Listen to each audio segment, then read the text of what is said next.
आज पहाडमा गोर्खाल्यान्डको नारा गुन्जाएर 26 को तयारी गर्नुभन्दा इम्पोर्टेन्ट अमित शाहज्यूको विरोध हुनु पर्थ्यो। तपाईले कसरी भन्दैछ अहिले अलग राज्य गोर्खाल्यान्ड सम्भव छैन भनेर? कुन आधारमा? आधार बताऊ भन्नु पर्थ्यो। तर उहाँ त लुब्रुक्कै भएर पहाडमा आएर अहिले गोर्खाल्यान्ड हुँदैन अरे अमित शाहले भनेको। त्यसैकारण नमस्कार, जगर्ग सोलै र 2 दिन अगाडि क्रामाक्पाको एउटा बैठक भयो अनि आरबी राईज्यूले एउटा प्रेस रिलिज दिनुभयो अनि दुईटा कुरा अलिकति विवादित लाग्यो। विवादित भन्दा नि जनतालाई चाहिँ सठिक जानकारी दिनुपर्छ भन्ने नै लाग्यो र यहाँबाट म सठिक जानकारी दिन चाहन्छु।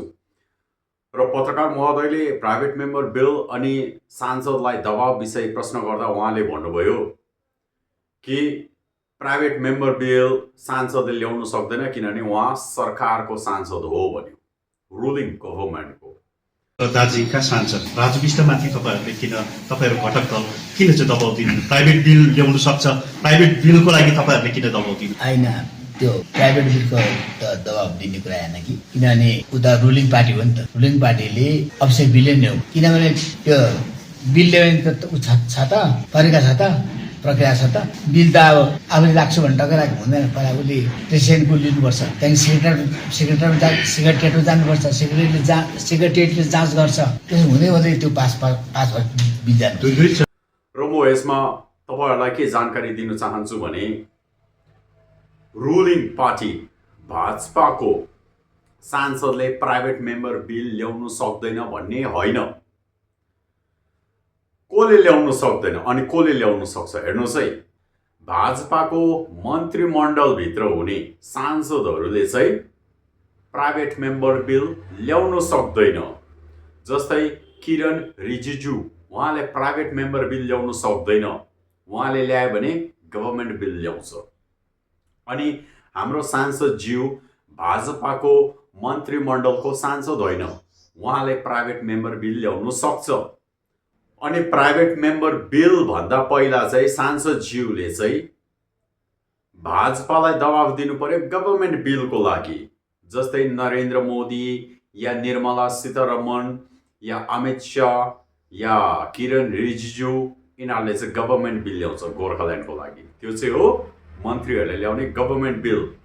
उपरान्त सरकारमै किन नहोस्, साधारण सांसदले प्राइभेट मेम्बर बिल ल्याउन सक्छ।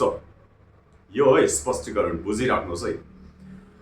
अनि अर्को प्रश्न सोध्नुभयो पत्रकार महोदयले, सायद अन्जानमा हो कि जानी जानी हो।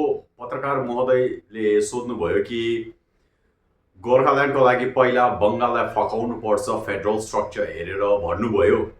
अनि त्यसमा अलिकति जुवल स्ट्यान्डर्डको जवाब दिनुभयो आरबी राई सरले।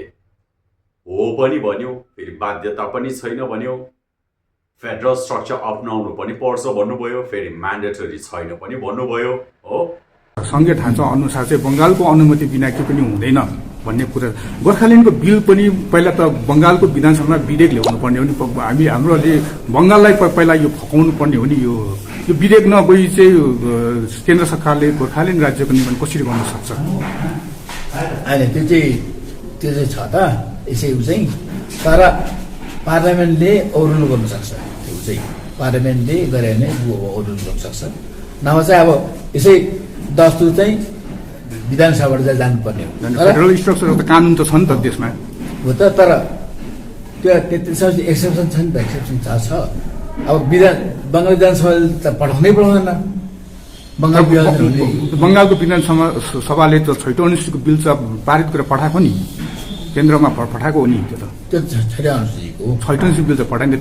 त्यसरी नै गोर्खाल्यान्डको बिल पनि लानु पर्ने भन्ने नि हो त, तर त्यो चाहिँ असम्भव हो नि त बङ्गालमा चाहिँ। जस्तो अब यस्तो भयो नि, जस्तो के अरे झारखण्डको कुरा बिहार विधानसभाले गरेन नि।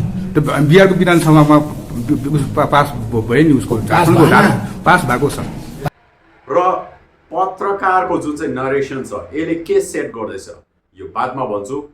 तर जुन चाहिँ फेडरल स्ट्रक्चर म्यान्डेटरी छ छैनमा चाहिँ म के भन्न चाहन्छु भने तपाईहरुलाई हेर्नुस्, अलग राज्य निर्माण गर्दाखेरि राज्य भएर केही पनि सलमसर चाहिँदैन। राज्यको विधानसभाबाट बिल पारित गरेर सदनमा पुर्याउनु जरुरी छैन। It's not mandatory. सुन्नुहोस् है ध्यानपूर्वक, राज्यकै मार्फतबाट केन्द्रमा पुगेर चाहिँ अलग राज्य गोर्खाल्यान्ड हुन्छ भनेर यो प्रक्रिया चलायो भने चाहिँ एक त बङ्गाल मान्दैन पनि, अन्त अर्को कुरा जरुरी छैन, म्यान्डेटरी छैन है। सदनले आर्टिकल 3 अनुसार आफ्नो भिटो चलाउन सक्छ। राज्यलाई जानकारी दिन्छ। जानकारी दिनु भन्नुको मतलब बङ्गालको सिफारिस जरुरी छ भन्ने होइन। सदन आफैले अलग राज्य निर्माण गर्न सक्छ। जस्तै हेर्नुहोस् है, 2023 सालमा जस्तै अखण्ड बङ्गालको प्रस्ताव पारित गरे नि, त्यस्तै आन्ध्र प्रदेश एसेम्ब्लीमा पनि अलग राज्य तेलङ्गानाको डरलाग्दो विरोध भएको। सुन्नुहोस् है, ध्यानपूर्वक सुन्नुहोस् है, आन्ध्र प्रदेश एसेम्ब्लीमा तेलङ्गाना चाहिँ बनिनु हुँदैन भनेर एकदमै डरलाग्दो विरोध भएको। तर त्यो विरोधले पनि तेलङ्गाना निर्माणमा बाधा पुग्यो? बाधा पुगेन नि त, किनभने सदनले चाहिँ आफ्नो भिटो चलाएर आर्टिकल 3 को आधारमा चाहिँ तेलङ्गाना राज्य निर्माण गर्यो नि त। आन्ध्र प्रदेश एसेम्ब्ली, आन्ध्र प्रदेश राज्य हेरेकै भयो। त्यसैकारण इट्स नट म्यान्डेटरी। यो सब छ।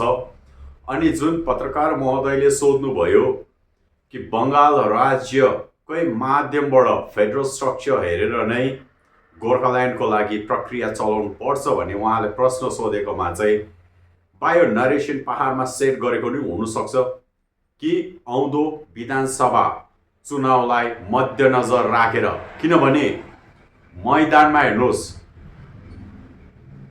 म्युनिसिपालिटी चुनावमा पनि बङ्गाल बनाम गोर्खाल्यान्ड भनेर चुनाव लड्नेहरू आजको दिनमा पनि गोर्खाल्यान्ड गोर्खाल्यान्ड गोर्खाल्यान्ड भनेको छ मैदानमा। 26 को चुनावको कसरतमा पनि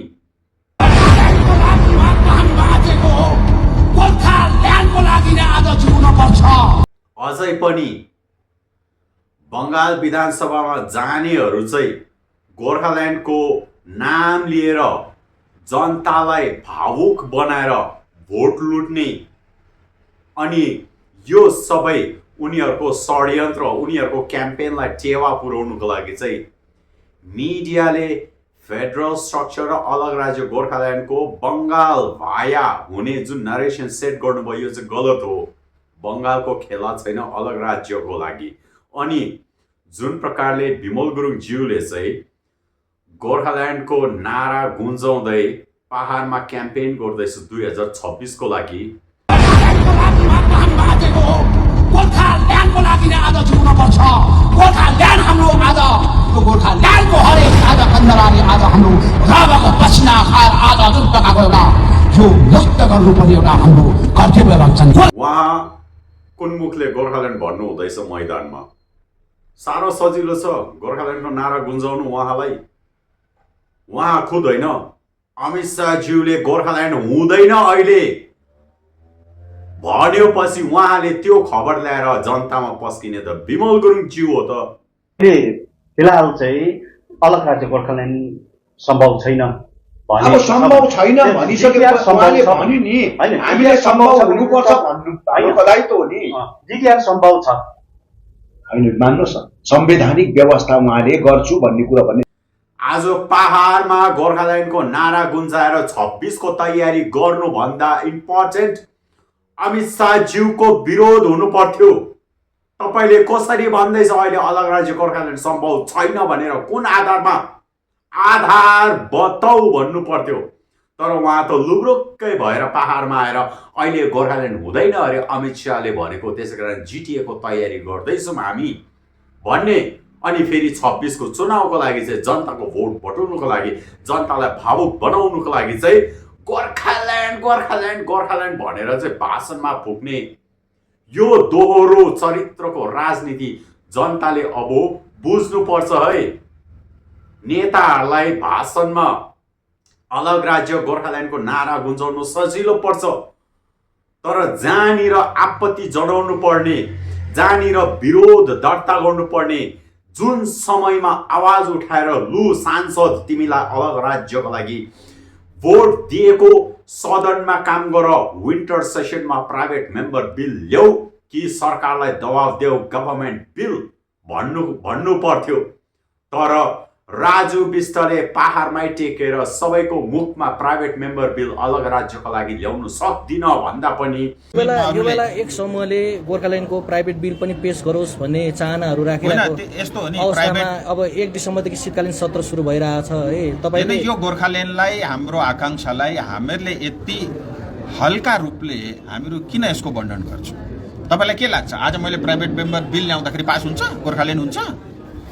म के पार्लियामेन्टमा जनतालाई झुकाउनका लागि ड्रामा गर्नु?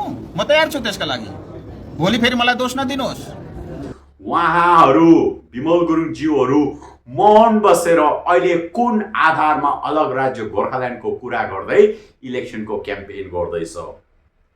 यस्तै दोहोरो चरित्रहरू अनि कतिपय मिडियाहरूको नरेसनले चाहिँ फेरि पनि जनतालाई भ्रम पार्नु हुँदैन भनेर चाहिँ यो 2 बुन्दामा चाहिँ मैले स्पष्टीकरण दिएको तपाईहरुलाई।